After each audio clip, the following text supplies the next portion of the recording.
Hello everyone, welcome back. Thank you so much for joining me.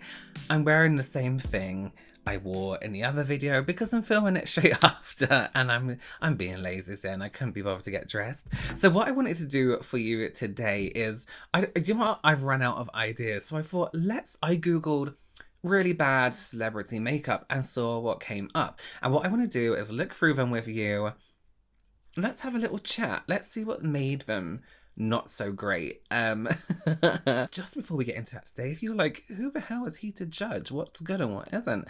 My name's Robert. I'm a professional makeup artist here on YouTube and also in real life before I did this. And it's my goal to help you become a pro yourself or just someone who's really good at makeup. So if that sounds like something you're interested in, then please do consider subscribing. Yeah, let's just get into it, shall we? I've saved some pictures to my phone, so I want to start off with this infamous one of Tyra Banks, where she has this really dark eye makeup, this really intense lip. At the time, this color combination was, it was great. Here's the deal, right? I know what they were trying to do here. This was meant to be quite editorial, quite intense, and I think it works really well on runway. And I think it works really well on set, where you can control the lighting. But if you're going to go out in public being a celebrity, right? Or even like we do, we will go to the shops, or we'll go outside in daylight, or we'll be in someone's house. If you're going to go outside in public, your lighting is going to change every single time you step into a pharmacist and it's that industrial oh my god, kind of lighting, or you step into someone's home and it's that warm kind of yellowy lighting.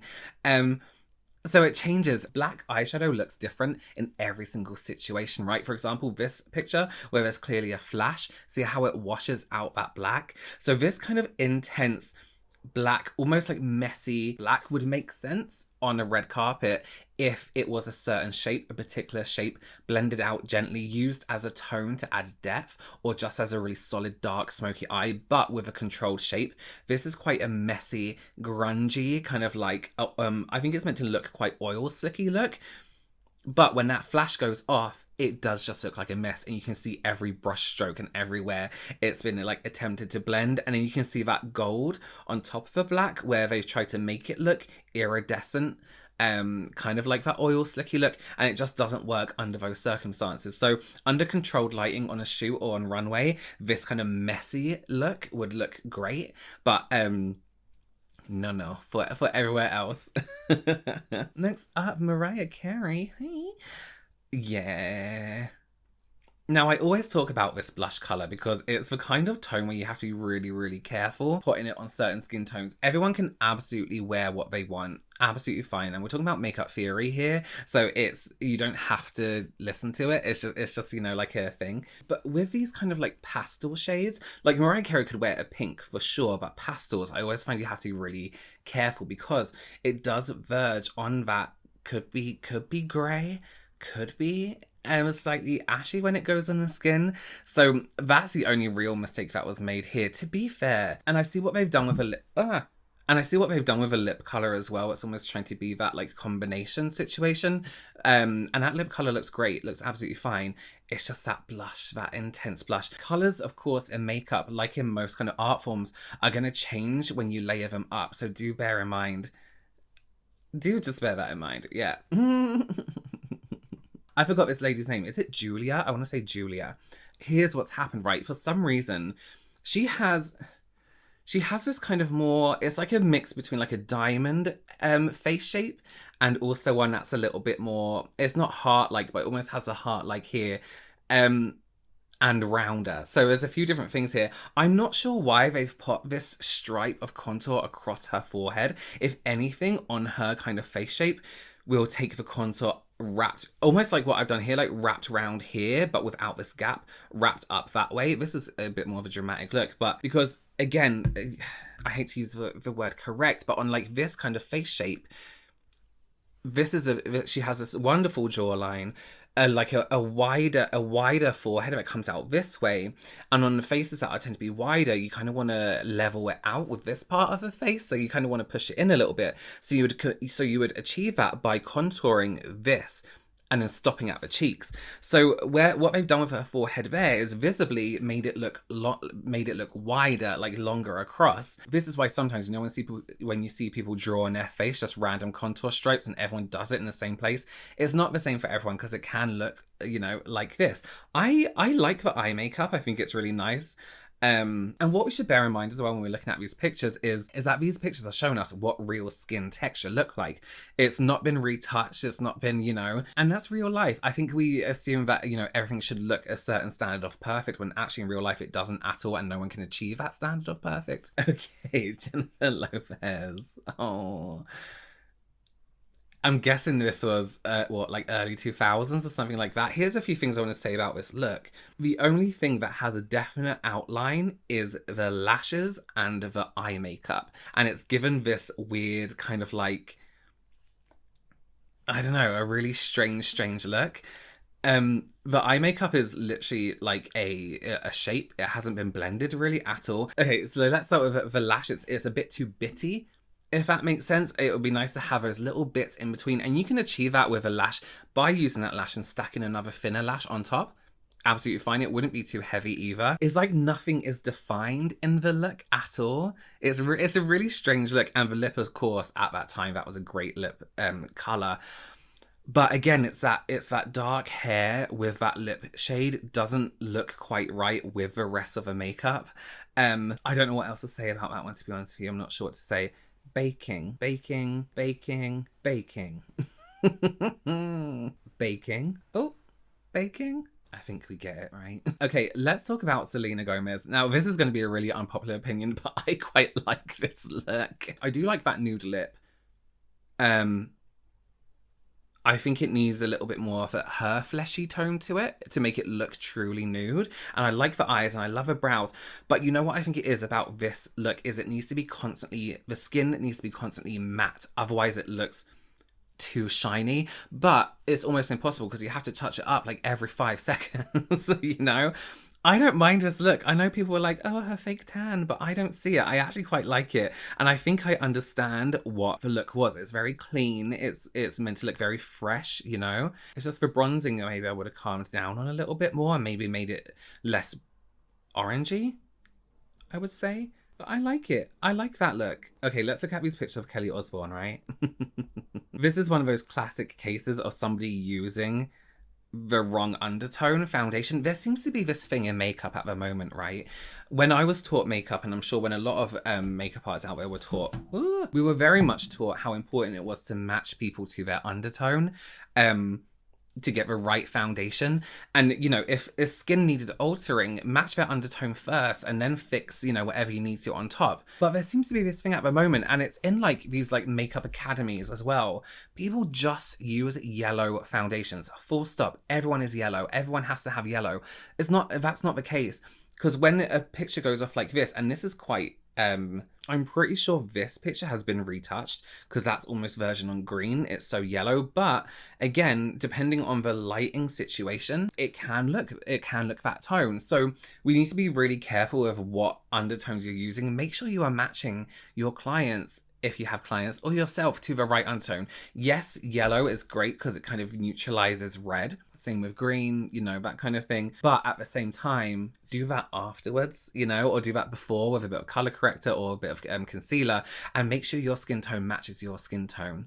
That's all I want to say. Because in pictures, imagine it's someone's wedding day and they get these pictures back and they're pure yellow and their chest and they're all like red, you know, or neutral. Go neutral if anything. Don't take the risk. Everyone knows how much I don't like that lip colour. I don't know what it is. Okay, we can see Bradley Cooper here with a very tanned face and not so much the rest of him. This actually looks like maybe it was one of those bronzing gels that people use.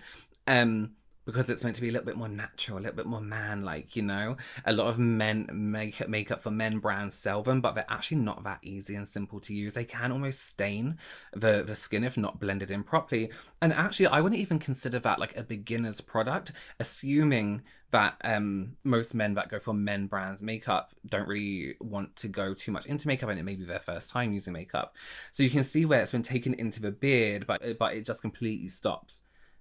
It's a little bit patchy. It's gathering around the hairline. There's loads of different issues with this. And again, this is a case of not matching undertone. You can match the person's undertone, do a foundation of the correct color, and then go in with a bronzer to bronze them up.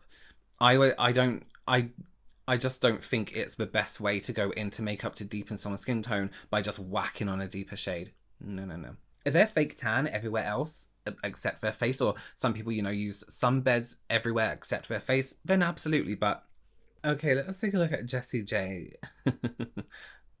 with this shade. Now, where we were talking about, who was it who we looked at first? So Jennifer Lopez with that nude lip, right? The rest of Jessie J's makeup like this is a great way to do this nude pastel with a neutral face. However, maybe I would have added like something a little bit more through the socket of her eyes, a little bit more intense than that maybe, just to give everything else a little bit more of an outline. Because as soon as you put that colour on, you wash out everything. Everything gets washed out. So it's almost like you need to redefine some areas, but not too much. The only issue with this, and I think I saw her talk about it in one of Nicki Tutorials videos, is how yellow it can make your teeth look. Those pastel shades on the lip can really make your teeth look really nasty. So I would have maybe made her brows a little bit stronger. To give a little bit shape there, and maybe like the tiniest amount of like a sculpting shade on her cheeks. Nothing too much, like really not too much at all. It's like everything needs re-outlining once you wash everything out, a little bit stronger. So it's definitely a case of do everything first, apply the lip color, and then add as you need to. Let's take a look at this picture of Drew Barrymore. Now this isn't I don't think it's like the worst. Like that lip color looks really, really nice. On the eyes though, however, that kind of like all over, like almost like blown out yellow or blown out any color, I feel like you need to add more depth to it. So under her eyes, I know they've added this kind of like black around the eyes, but I definitely would have added like a like almost like a honey brown, just to add dimension to the shade. Although we want it to give the impression of one tone all over, we do still want to add depth and dimension to everything. Otherwise it just looks like one shade everywhere. So I definitely would have taken like that warm honey brown shade a little bit through the socket, maybe done a tiny bit of a cat's eye with it, just very subtle. It's almost like if that yellow wasn't all over shade, it's almost like we want to contour that yellow, if that makes sense. So like we would have with our skin, if we're doing like an everyday, maybe we don't want our contour to stand out too much. We want it to be a deeper tone off our skin tone, a deeper shade, off our skin tone. So that's what I would have done with that look. Okay, so this one is very obvious, like visually. This is Lindsay Lohan's contour.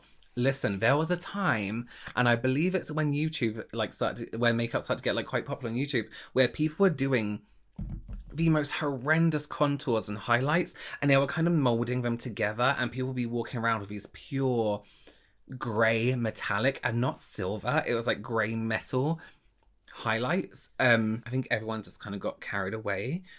But this is just, she's obviously done this maybe in a room that has like different lighting again, and gone into a room that has quite bright lighting, and this is what's happened. This one comes up a lot when you type in like, bad celebrity makeup, and I actually don't see much wrong with it. This is Leighton Meester.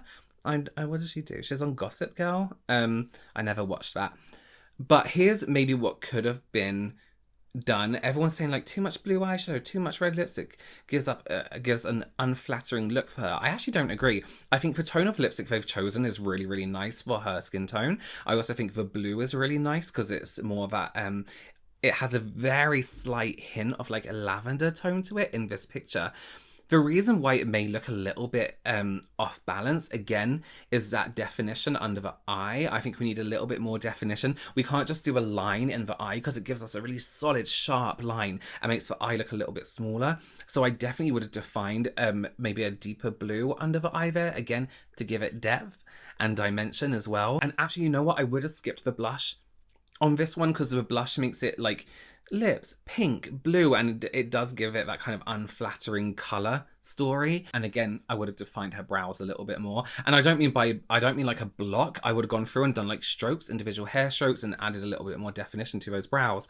But I don't hate that look. I don't know why it comes up so often. Okay, this one of Sharon Stone. Again, I don't think this is terrible. However, on the lips, it looks like there's a slight gloss on there. It would be nice to have a little bit more texture on her lip. So more gloss. That's it. It can be nude, just a little bit more gloss. Again, more playing with light on the face. So a little bit of highlighter or something that gives off a glow to the skin would have been really nice also. But I don't think that's terrible. God, people just take a picture of anything and be like, that's shit, won't they? Okay, let's end on Nicki Minaj. Nicki Minaj has an incredible face. So to see this from back in the day is, listen, when Nicki Minaj first became like popular, I would have people ask me all the time, oh, I want the same lip color as Nicki Minaj. And I used to have this combo I would use all the time on clients. And that would be my like Nicki Minaj lip combo. And it was like, it was the perfect match.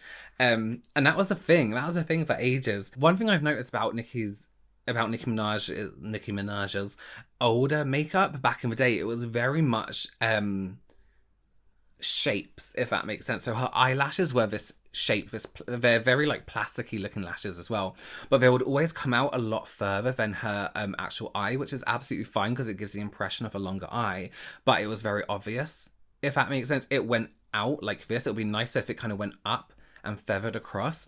This nose contour is again, it probably looked okay in the lighting where she had her makeup done, but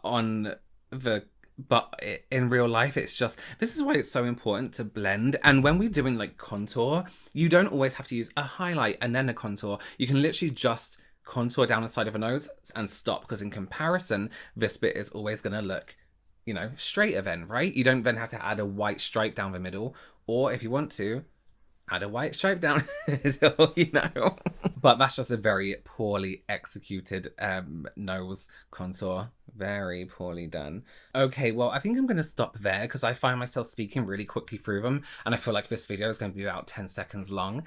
Thank you so much for joining me. I would love to know your opinions below. Listen, let's talk in the comments about some of our personal big makeup mistakes. And I'll join you below and talk about some of mine as well. Thank you so much for joining me. Give this video a thumbs up if you liked it. Please consider subscribing, and I will see you very, very soon. Bye.